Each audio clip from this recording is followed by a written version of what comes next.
तो फ्रेंड्स, आज इस वीडियो में हम डिस्कस करने वाले हैं यूनिफॉर्म सिविल कोड। दोस्तों, तो आप देख रहे हैं न्यूज़पेपर में, न्यूज़ आर्टिकल्स में, टीवी में, टेलीविजन में, सब जगह जो है जैसे जैसे भी आपको पता है इलेक्शन आते हैं या इलेक्शन से रिलेटेड कोई भी ऐसी न्यूज़ आते हैं, तो उस टाइम ये जो है ह्यू एंड क्राई मच जाता है कि यूनिफॉर्म कोड लागू करो, यूनिफॉर्म सिविल कोड लागू करो, जो है एक समान जो है सिविल संहिता इसको लागू करो। तो ये एक्चुअल में है क्या है, तो इस वीडियो में आज हम डिस्कस करने वाले हैं। तो यूनिफॉर्म सिविल कोड के बारे में देखेंगे हम इसमें, और civil law and criminal law दोनों को आपको उसमें डिफरेंशिएट करके बताएंगे कि सिविल लॉ एक्चुअल होते क्या है। सिविल कोड की बात आती है तो आप जो है सिविल लॉ से भी अवेयर होने चाहिए। उसके बाद लॉ कमीशन ऑफ इंडिया है, लॉ कमीशन ऑफ इंडिया की रिपोर्ट देखेंगे। उसके बाद यूनिफॉर्म सिविल कोड और जो है शाह बानो केस, जब भी यूनिफॉर्म सिविल कोड की बात आती है यूसीसी, तो शाह बानो केस जो है सबसे इंपॉर्टेंट है, उसमें डिस्कस करना। तो इंडियन कॉन्स्टिट्यूशनल प्रोविजन क्या है यूसीसी के, और उसके प्रो एंड कॉन्स क्या हैं। सिविल कोड अगर आ भी गया है तो उसके क्या है, उसमें जो है लाभ हानियां होने वाले हैं तो इस देश में। तो दोस्तों, बने रहे हमारे वीडियो में। तो जैसे कि आप देख रहे हैं, इकोनॉमिक टाइम्स की न्यूज़ है, इसमें इन्होंने बताया कि ये जो है ये कहना चाह रहे हैं कि what is the uniform civil code and what does constitution say about it, why it is such a controversial topic in India. तो आप देखते होंगे हर बार जब भी जो है कोई यूनिफॉर्म सिविल कोड की बात करता है तो उसमें जो अपोजिशन पार्टियां हैं या दूसरे समुदाय के लोग हैं वो जो है उसमें कंट्रोवर्सी उसमें शुरू कर देते हैं, अपोजिशन लग जाते हैं। तो आपने पहले देखा होगा, इससे पहले एनआरसी है या CAA कानून जब आया तो उसके अगेंस्ट में कितने सारे जो अपोजिशन ने जो है कितना सवाल उठाए, कितना उसमें जो अपोज किया गया, तो उस वजह से काफ़ी सारे उसमें जो है दंगे भी भड़के गए थे। तो एक मिनट की रिपोर्ट है कि uniform civil code will be come soon and Modi government to introduce uniform civil code during monsoon session of the parliament. तो ये रिपोर्ट ये कह रही है कि जो है यूनिफॉर्म सिविल कोड है वो जो सरकार जो है जल्दी में इसको लाने जा रही है मॉनसून सेशन में। जो इस मॉनसून सेशन है अगस्त, जुलाई अगस्त या अगस्त सितंबर के आसपास जो सेशन होने वाला है, तो उसमें जो है सरकार इसको इंट्रोड्यूस करने वाली है। तो आइए सबसे पहले देखते हैं हम जो है सिविल लॉ और क्रिमिनल लॉ क्या होते हैं। लॉ डिफरेंट टाइप्स के हैं, तो उसमें आज हम बात करेंगे सिविल लॉ और क्रिमिनल लॉ। ठीक है, तो सिविल लॉ क्या होते हैं? सिविल लॉ वो लॉ होते हैं जो एक जनरल लॉ है which solves the dispute between two organisation और इंडिविजुअल। दो ऑर्गेनाइजेशन या दो इंडिविजुअल के बीच में कुछ ऐसा विवाद हो गया है कि किसी फेथ या बिलीफ के बीच में कोई ऐसा विवाद हो गया है, तो उसको सिविल लॉ कहते हैं। तो the civil law, the wrong doer will have to compensate the affected organization और इंडिविजुअल। जिसने भी गलत किया है, जिसने भी किसी की भावनाओं को आग पहुंचाई है, तो उसको जो है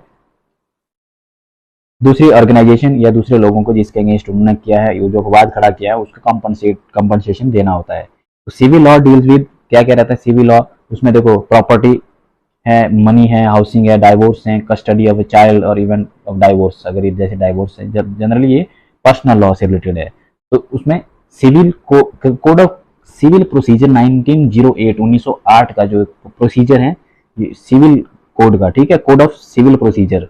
जैसे CRPC है, कोड ऑफ क्रिमिनल प्रोसीजर, वो क्रिमिनल लॉ के लिए प्रोसीजर है।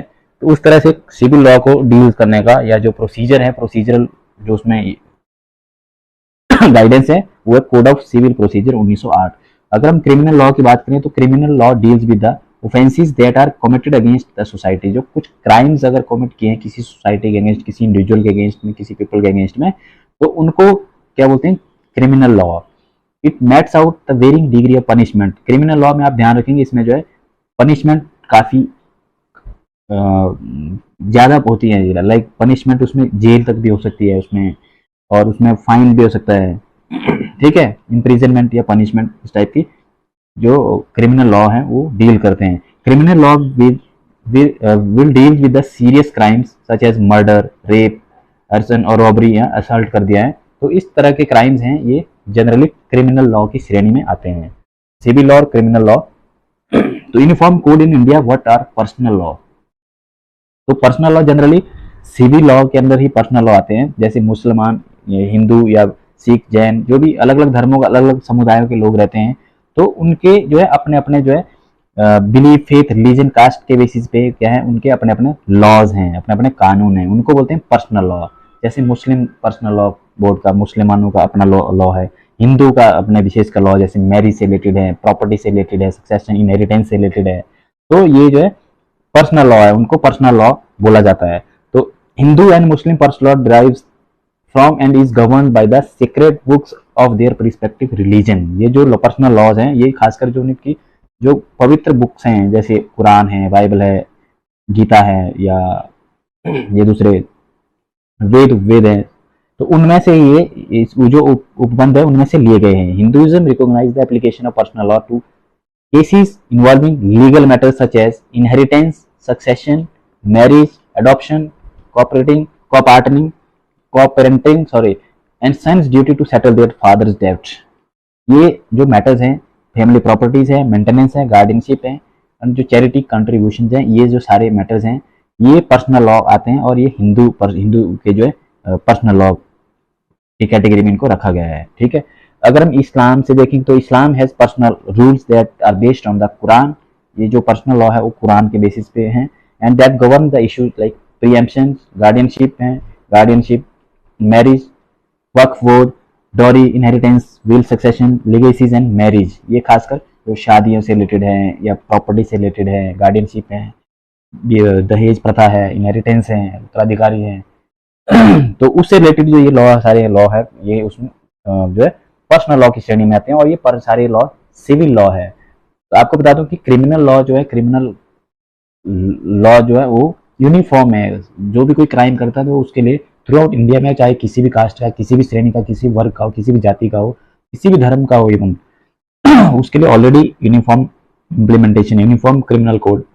ठीक है, लेकिन यूनिफॉर्म सिविल कोड नहीं है। यूनिफॉर्म सिविल कोड की बात करें हम, how uniform civil code will impact religion and their personal law. आइए बात करते हैं इसमें। Uniform civil code is intended to replace the personal laws and bring out one common law. ठीक है, one law one nation one law, यानी कि एक देश एक कानून। ये पर्सनल लॉ जो हमने पहले आपको बताया कि जैसे मैरिज एक्ट है, प्रॉपर्टी एक्ट, मैरिज से रिलेटेड उपबंध है, बाइगनी है, कई जगह पे कई जो है डिफरेंट धर्मों में जो है दो तीन एक से ज्यादा शादियों के भी प्रावधान है, और जो minimum legal age for marriage है वो अलग अलग है। तो लेकिन जो गवर्नमेंट ऑफ इंडिया या जो संविधान में तो प्रक्रिया है कि मिनिमम एज कितना होना चाहिए, लेकिन फिर भी जो है जो अगर हम पर्सनल लॉ की बात करें तो हिंदुइज्म में अलग है, मुस्लिम या इस्लाम में जो है वो अलग है, इस तरह का प्रोविजन है। तो the main aim of the UCC would be to streamline the present law related to marriage, divorce, adoption, inheritance, succession and guardianship. खासकर ये 4-5 जो सब्जेक्ट हमने बताया आपको, इन विषयों के जो कानून हैं उनको जो है स्ट्रीमलाइन करना है। ठीक है, एक यूनिफॉर्म इंप्लीमेंटेशन करना, यूनिफॉर्म हो। कौन कौन से, एक बार फिर से, मैरिज से रिलेटेड है, डाइवोर्स से रिलेटेड है, एडॉप्शन से रिलेटेड है, और इनहेरिटेंस, सक्सेशन एंड गार्डियनशिप। तो ये सारे जो है कानून, इनको यूनिफॉर्म सिविल कोड की श्रेणी में लाने की बात कही जा रही है। ठीक है, then what is uniform civil code, इसको थोड़ा सा डिटेल से हम जानने की कोशिश करते हैं, इस वीडियो में समझने की कोशिश करते हैं। अगर कोई इसकी किसी एग्जाम की तैयारी कर रहे हैं, यूपीएससी की तैयारी कर रहे हैं, या हिमाचल प्रदेश जो सब ऑर्डिनेट पीसीएस की एग्जाम की तैयारी कर रहे हैं, या एलाइड सर्विसेज की तैयारी कर रहे हैं, तो आपको जो है डिटेल से समझना इसको बहुत जरूरी है, क्योंकि यहाँ से क्वेश्चन आपका आ सकता है। तो uniform civil code UCC is defined under our constitution under article 44। ठीक है, यूनिफॉर्म सिविल कोड, यूनिफॉर्म मतलब कि एक समान, यानी कि 44 सबको। ठीक है, आप इससे भी याद कर सकते हैं 44 यानी 4 दोनों बराबर है, तो 44 मींस यूनिफॉर्म सिविल कोड, इसे आप याद रखेंगे। ये किस चैप्टर में, जो 4th चैप्टर है directive principle of state policy, उसके अंडर ये आर्टिकल आता है 44। ये अल्दो ये जो है ये क्या बोलते हैं उसको, मैंडेटरी प्रोविजन नहीं है, ये डायरेक्टिव प्रिंसिपल्स हैं for the state policy. It states that it is the duty of the state to secure for the citizens of India a uniform civil code throughout the territory of India। ये state की जिम्मेवारी होगी कि वो उसका ध्यान रखें, जो इंडियन टेरिटरी के जो सिटीजन हैं उनको यूनिफॉर्म सिविल कोड लागू करने के जो है कर्तव्य है। किसका कर्तव्य है? वो राज्यों का है, स्टेट्स का है। ठीक है, in other word we can say that it means one country one rule. अगर हम इसको जनरल टर्म में बोले तो वन कंट्री वन रूल, क्योंकि जैसे क्या है, किसी कोने में आप जाएंगे तो वहाँ पे अलग प्रोविजन है, किसी अलग कोने में जाएंगे, नॉर्थ में जाएंगे वहाँ पे अलग प्रोविजन है, हिंदुइज्म में अलग प्रोविजन है, क्रिश्चियन, जैनिज्म या मुस्लिम में उनमें अलग अलग प्रोविजन है। ये जो है पर्सनल लॉ के मामले में। Uniform civil code refers to a common set of laws that are applicable to all citizens of India with regards to marriage, divorce, inheritance, adoption and succession. These laws are applicable to the citizen of India irrespective of their religion, gender and sexual orientation. ठीक है। ये कानून, ये जो laws हैं, ये बिना किसी जाति, बिना किसी जेंडर, बिना किसी सेक्सुअल ओरिएंटेशन या बिना किसी धर्म का भेदभाव करते हुए ये सबके लिए एक समान होंगे।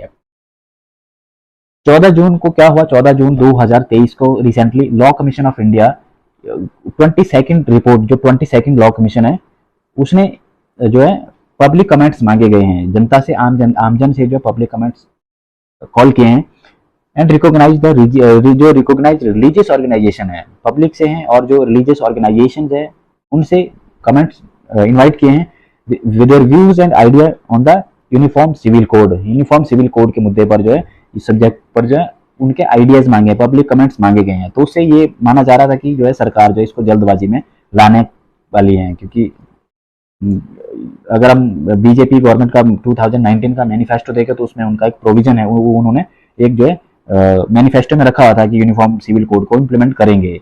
तो हो सकता है जो आने वाले टाइम में ये यूनिफॉर्म सिविल कोड अब जो है सरकार उस दिशा में काम कर रही है। This move demonstrate the commission's commitment to examining this issue in a comprehensive manner. तो जो लॉ कमीशन ऑफ इंडिया है वो इसको एग्जामिन करेगा, उसके बाद रिकमेंडेशन देगा सरकार को कि क्या है करना चाहिए, क्या नहीं करना चाहिए। उस रिकमेंडेशन के बाद ही जो है ये जो है पार्लियामेंट में इसके प्रति बिल टेबुलेट किया जाएगा।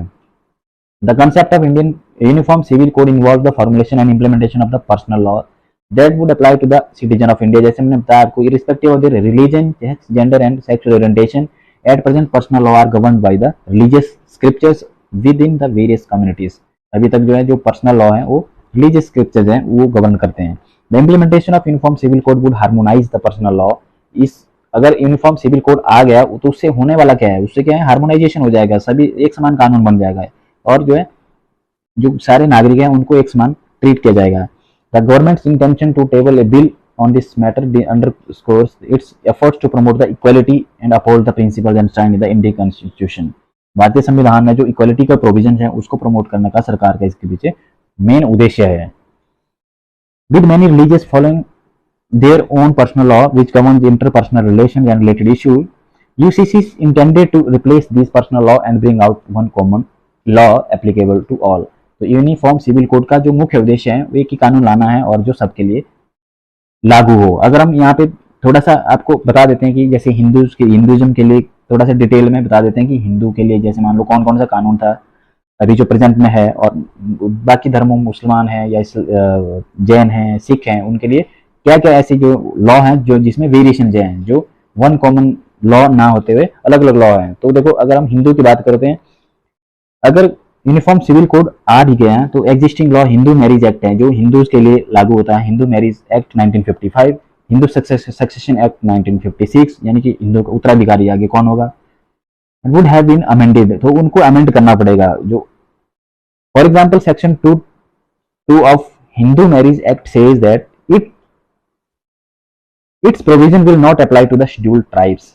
ठीक है, जो हिंदू मैरिज एक्ट का सेक्शन का प्रोविजन है 2.22 प्रोविजन है, सेक्शन 2 में जो प्रोविजन है वो एसटी कैटेगरीज के लिए अप्लाई नहीं होते हैं। And the section 5, 5 and 7 of the law state that the customary practices will override the provisions. जो वहाँ पे जो कस्टमरी प्रैक्टिसेस हैं, जो उनके रिलीजियस प्रैक्टिसेस हैं, वो इस प्रोविजन को ओवरराइड कर सकती है। But uniform civil code would not allow all these exceptions. अगर यूनिफॉर्म सिविल कोड आया तो इस तरह के एक्सेप्शन जो उसमें नहीं होंगे, तो फिर ये सारे के सारे कानून लागू होंगे। अगर मान लो कोई एक उपबंध है, कोई एक सेक्शन है जो एसटी के लिए अप्लाई नहीं होता है, तो अब वो एसटी के लिए भी अप्लाई होगा।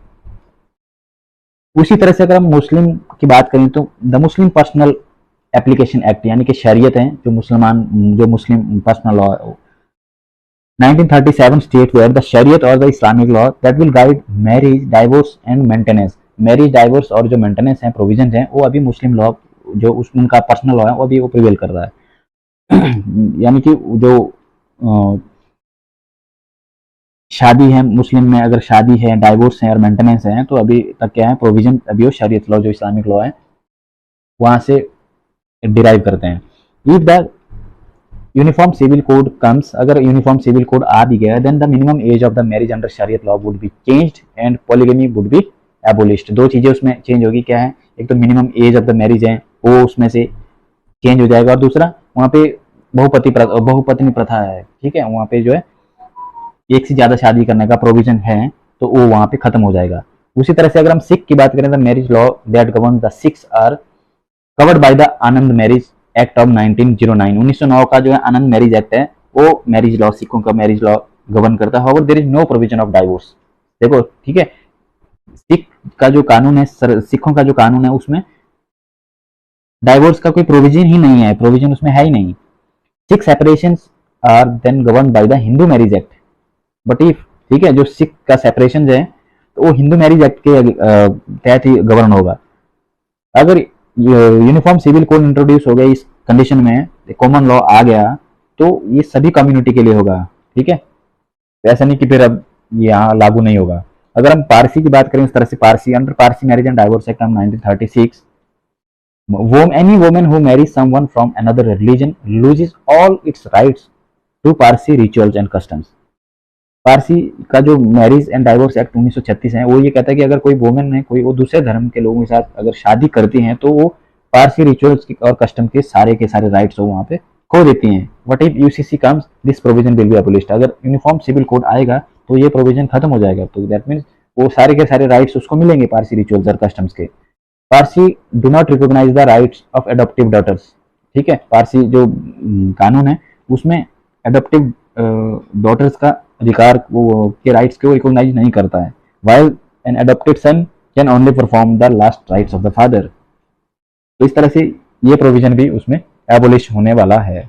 अगर हम क्रिश्चियनिटी की बात करें, तो uniform civil code will impact the Christian personal law such as inheritance, adoption, succession and these aspects. Mainly जो है, आप एक बात ध्यान रखेंगे, यूसीसी मेनली जो है ये जो पर्सनल लॉ है, इनहेरिटेंस है, एडॉप्शन है, सक्सेशन है, मैरिज है, तो इन्हीं मुद्दों पे ही, इन्हीं जो है इन्हीं से रिलेटेड उसमें प्रोविजन किए जाएंगे। Section 10A of 1 of the Christian divorce law makes the separation period of 2 years mandatory for any couple to get a mutual divorce। इसमें 2 साल का जो एक टाइम दिया हुआ है कि period of 2 years is mandatory for any couple to get a mutual divorce. ये इस लॉ क्रिश्चियनिटी के जो लॉ है उसमें ये प्रावधान दिया गया है। लेकिन अगर यूनिफॉर्म सिविल कोड आ गया तो ये प्रबंध भी वहाँ से गायब हो जाएगा। अगर सक्सेशन एक्ट 1925 की बात करें, तो it gives Christian mothers no right in the property of their deceased kids. अगर कोई बच्चा किसी को डेथ हो गया तो क्रिश्चियन मदर को कोई राइट, कोई अधिकार नहीं मिलेंगे। All such property is to be inherited by the father. तो इस केस में जो है फादर को मिलेगा सारे के सारे अधिकार, लेकिन मदर को कोई राइट नहीं मिलेगा। The concept of uniform civil code in India has been controversial topic for many years. जैसे कि मैंने आपको बताया कि ये काफी सालों से जब भी इलेक्शन या जब भी कुछ इस तरह के वातावरण आती हैं, सामने आती हैं, तो एक माहौल इस तरह का बनाया जाता है कि uniform civil code, hue and cry much जाता है। डिफरेंट कम्युनिटीज के बीच में, अपोजिशन पार्टियों के बीच में, पॉलिटिकल पार्टीज के बीच में एक दूसरे पर दबाव डालने रहती कोई क्या जो है, ठीक है। The idea is to have a common set of laws for personal matters such as marriage, divorce, inheritance and adoption for all citizens regardless of their religious affiliations। However, implementing a UCC poses challenges due to religious and हाँ, ये मानते हैं कि इसमें जो है challenges आने के चांसेस है काफ़ी सारे, क्योंकि इंडिया क्या है, डाइवर्स कंट्री, डाइवर्स वहाँ पे कस्टम्स डाइवर्स अपने आप में क्या है, एक डिफरेंट यहाँ पे रिलीजन, डिफरेंट जाति, डिफरेंट धर्मों के लोग रहने वाले हैं, कल्चरल डाइवर्सिटी है, तो थोड़ा सा मुश्किल तो हो जाएगा इसको इम्प्लीमेंट। ऐसा नहीं है कि ये होना नहीं है या होगा नहीं है, it is not possible, possible है, थोड़ा सा उसमें मुश्किलें आ सकती है। What does Indian constitution say about uniform civil code. अगर हम संविधान को देखें, इंडियन कॉन्स्टिट्यूशन को देखें, तो उसमें क्या प्रोविजन है, क्या यूनिफॉर्म सिविल कोड के बारे में क्या कहता है। आर्टिकल 44, जैसे मैंने बताया आपको, article 44 deals with the uniform civil code, one of the directive principle of the state policy, ठीक है। जो डीपीएसपी है चैप्टर 4 में, DPSP directive principle of state policies, अब ये मैंडेटरी प्रोविजन नहीं है, ये डायरेक्टिव है, ठीक है, निर्देश देते हैं, ये इसका संविधान निर्देश देता है कि राज्यों को इस तरह का प्रोविजन आप जो अपने वहाँ पे रहने वाले लोग हैं, सिटीजन हैं, उसको उनको जो है बनाना होगा। It states that the state shall have endeavour to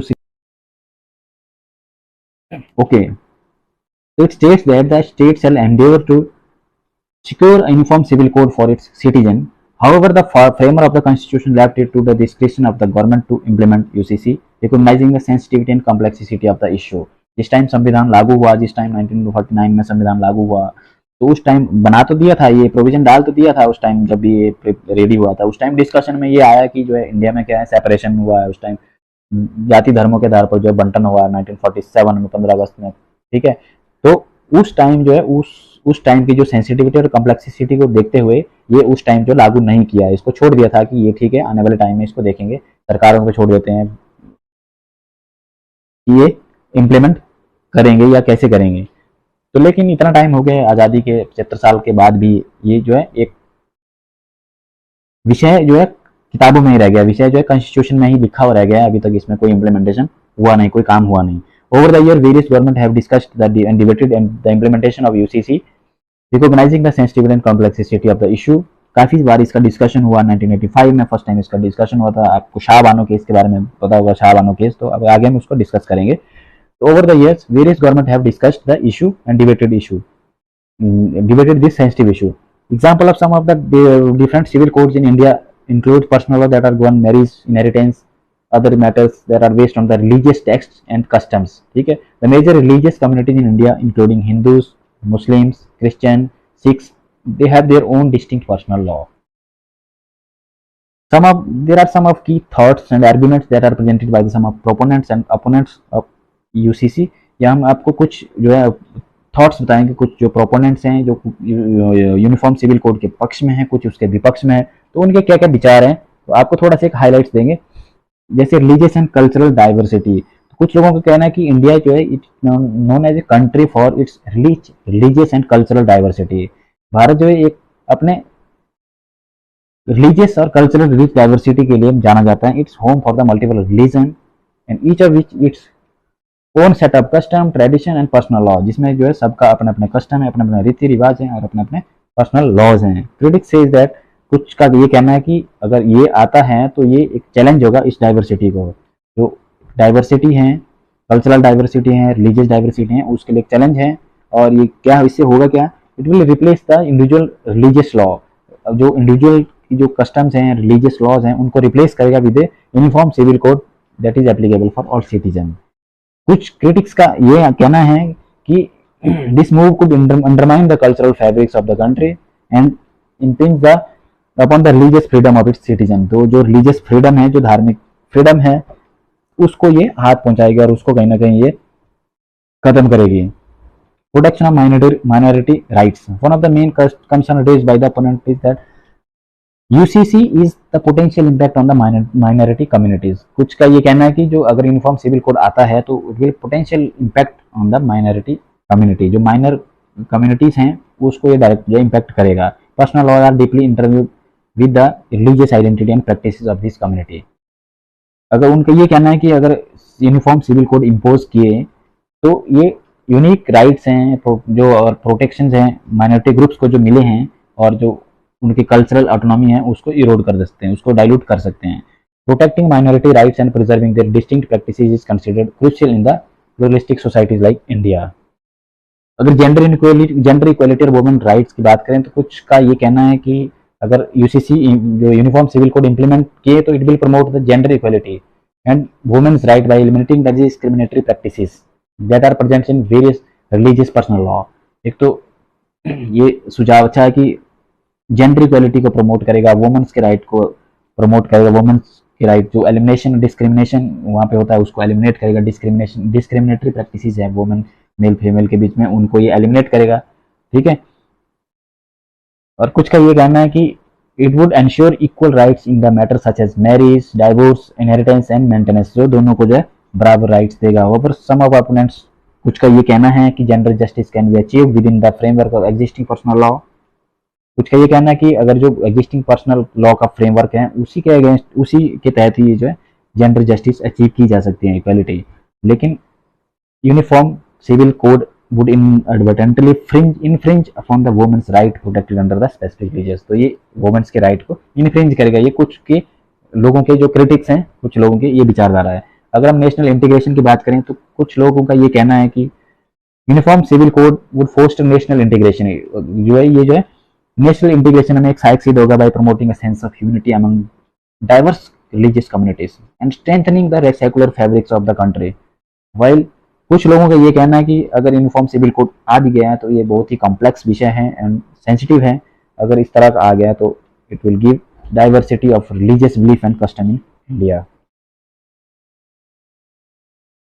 जैसे कि मैंने आपको बताया इंडियन कॉन्स्टिट्यूशन में डिफरेंट प्रोविजन दिए हुए हैं, लेकिन वो क्या है, आर्टिकल अगर हम 25 और आर्टिकल 25 से 28 के 20 प्रोविजंस को देखें तो उसमें यह है this guarantee the religious freedom of Indian citizen.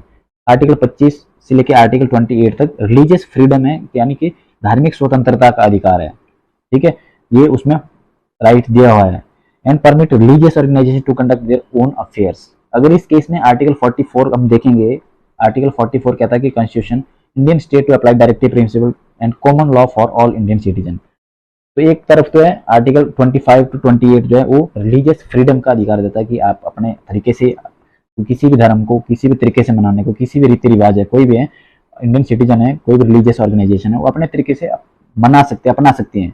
लेकिन दूसरी तरफ आर्टिकल 44 कहता है कि डायरेक्टिव प्रिंसिपल है, ये ऐसे निर्देश देता है कि इंडियन सिटीजन के लिए कॉमन लॉ बनाया जाए जो नेशनल पॉलिसी, नेशन की पॉलिसी के तहत बनाओ।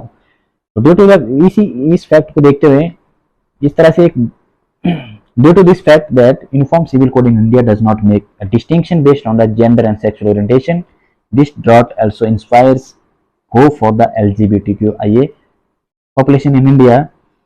ठीक है, और इस कम्युनिटी में भी एक होप आ गई है कि अगर यूनिफॉर्म सिविल कोड आता है उसमें जेंडर के बेसिस पे, सेक्सुअल ओरिएंटेशन के बेसिस पे कोई भी डिस्टिंक्शन नहीं होगा, कोई भी उसमें भेदभाव नहीं होगा। तो अभी तक क्या, no applicable law in India is up to this point has acknowledge same sex marriage as legal. ठीक है, जो सेम सेक्स मैरिज हैं, गेज मैरिज हैं, लेस्बियंस मैरिज हैं, यानी कि सेम सेक्स मैरिज है, मेल मेल मैरिज है, फीमेल फीमेल मैरिज है, या डिफरेंट काइंड्स ऑफ मैरिज हैं, तो वो अभी तक जो है ऐसा कोई कानून नहीं है जिसमें ये लीगल मानी गई है।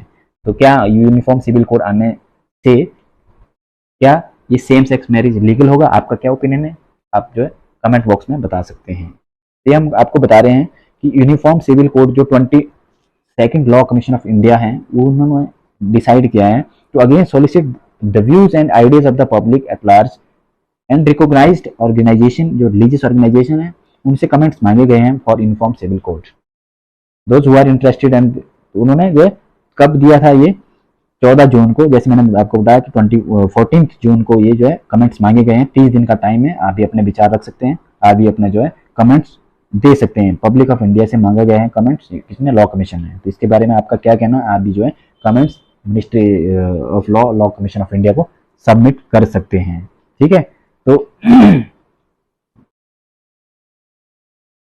अगर हम इसके प्रोज एंड कॉन्स के बारे में हम देखें, pros of uniform civil code to provide equal status of all citizen of India irrespective of, एक तो एक समानता का अधिकार देगा। टू प्रमोट जेंडर इक्वलिटी की बात की हमने। To accommodate the aspiration of the young population that to utilize their full potential toward the national building and all Indian citizen are equal before the court of law.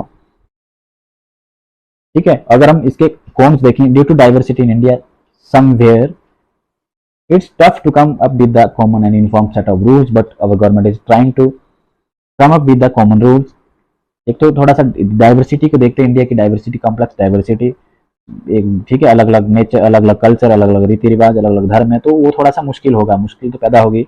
Several communities, mainly minority communities, perceive the uniform civil code as a encroachment of their religious rights. जो minority communities हैं उनको ये लगता है कि जो ये हमारे अधिकारों का एक जो है हनन किया जा रहा है, एनक्रोचमेंट किया जा रहा है। कुछ personal matter, inheritance matter of the state, the constitution provide right to the freedom of the religion, but जैसे हमने बताया कि कॉन्स्टिट्यूशन आर्टिकल जो 25 से 29-28 तक जो आर्टिकल्स हैं उसमें प्रोविजन दिया है फ्रीडम ऑफ रिलीजन, लेकिन इसमें आर्टिकल 44 कह रहा है कि एक समान कानून हो। To bring UCC is a sensitive and tough task but it's not a possible. Last में मैं ये आपको जरूर बताना चाहूंगा कि ये जो है कानून लाना या इम्प्लीमेंटेशन करना यूनिफॉर्म सिविल कोड का थोड़ा मुश्किल है, टफ है, लेकिन इम्पॉसिबल नहीं है। तो आई होप आज का वीडियो आपको अच्छा लगा। तो आप हमारे चैनल में अगर नए हैं तो हमारे चैनल को सब्सक्राइब करें, बेल आइकन को दबाएं और वीडियो को शेयर करें आपके दोस्तों तक। मिलेंगे अगले वीडियो में, तब